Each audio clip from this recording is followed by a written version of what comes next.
pressing the star on this video? Because it's your phone. So you get to press the buttons. I don't want- So, we got to Wichita. We made it to Wichita.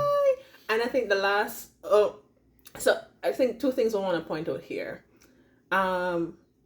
Wait, do you want me to press the buttons going forward? Because I will if you want me to. Wichita is where, or God started putting us in places where we're meant to interact with people, like I feel like where we're supposed to go out of our way to minister to people. That's not. He said it better, right? I think in the last video we talked about how we got to Wichita. Yay, we're here. I know we're just recording this in a class. That was the driving us to our doom video. Yeah. And so this one we're gonna be sharing about our first ministry encounter here. It was confusing. It was weird. Wichita has been confusing. Very confusing. All right. So the morning after we got to Wichita, I was doing my Bible study, and the Lord said to me, "Get up and go for a walk." This is normal for me, so I was like, "I'm tired, but okay, let's do it." And where were we? We're on the fourth floor? You said we're going to make a short video of this one. Yeah, we're on the fourth floor, right? Yeah. So, I started down the stairs. I started to go down the stairs because I'm like, get my exercising. Yay. And the Lord said to me, you assumed that I wanted you to go down the stairs, take the elevator. And so I turned to go back to the elevator, and I get in the elevator and I pressed the ground floor. And when I pressed the ground floor, the Lord said to me, what if I wanted you to be on the third or the second floor? You just assumed again that I want you on the ground floor. Anyways, I go outside and I sit down and I'm just reflecting on what I was reading. And he said to me, Shaniel, get back in the elevator and go to the third floor. I'm like, all right, God. So I get in the elevator, go back to the third floor, and when I get to the third floor, I get out of the elevator and I'm like, all right, God, which direction do you want me to go? No, I am really bad with directions. And he said that way. He pointed that way. Right? That's to the right, honey. Very good. Right. Yay! And so I start walking that way. And of course, now all the things are running through my head, like, God, please don't make it be that you're going to let me have to go knock on somebody's door. Yeah. Like, this is like 6:37 a.m. This is like, is like 6:30 something. And I'm like, And as I'm walking, my eye catches 3:32. I keep forgetting. I think it's 3:22 or something. 3:22. And the Lord said to me, that one. Go knock on that door. So did you?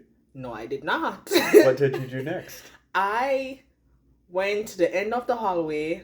I stood and I looked outside at the gas station down there. Argued with God for a bit. I'm like, God, I can't do it. Like, my mind just running through all the possible scenarios. Some white man who don't like black people being at the door and getting mad because somebody had the audacity to come knock on the door. I started thinking about maybe, there's somebody in there who needs help, but I could not work up the courage. And so I went back to our room. I told God I can't do it. And got back in bed. And I went back to our room and got in bed. But she told me. I did. I'm like, Jeremy, I really feel like the Lord is saying to go knock on room 322.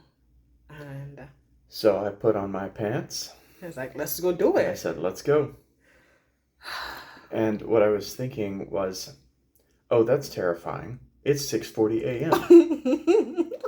This is not going to end well. We're going to get kicked out of this hotel for bothering other guests. And you also thought maybe it was a case where we were meant to give something.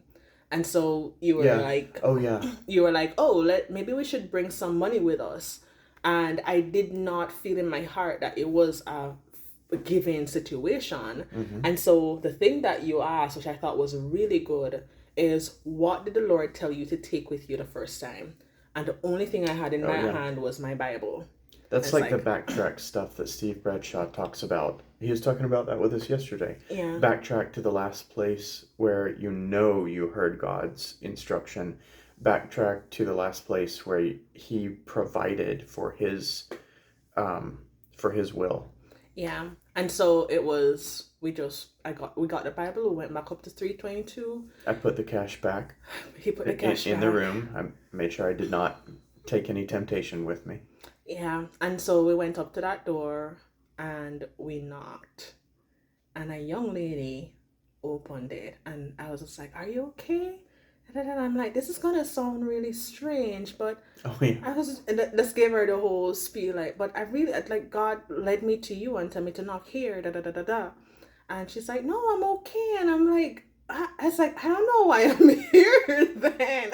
I thought maybe there was a trafficking situation going on or something that we're supposed to interrupt or something. But yeah. I stood way back from the door so that I wouldn't be a threatening dude at the door at 6:30 a.m. or 6:45 a.m. I guess by this time. Yeah. And then she asked a question. She asked, "Are you a follower of Christ?" This was after we said God told us to come knock on your door. I said that. And then she said, "Are you a follower of Christ?" Yeah, and we're in Kansas. It's the natural question to ask rather than, "Are you a follower of Shiva?"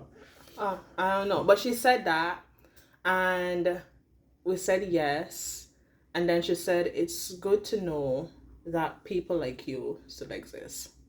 Mm-hmm. I was just like, "Whoa, what?" And so I felt led in that moment to I asked her, "Can I give you a hug?" Because I felt in that moment to give her a hug, and then I felt led to just pray with her really quickly, and she accepted the hugs, and I prayed, and then we said goodbye. She accepted the prayers as well. She accepted the prayers as well.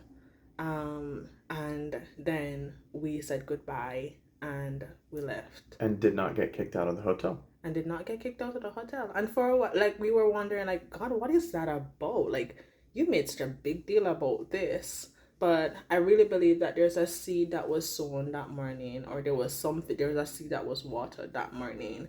And we're thankful for it. Obedience to God always benefits everyone in the situation. Oh yeah, it did benefit me. There's no such thing as God running the calculus of hurting this person to benefit that other person.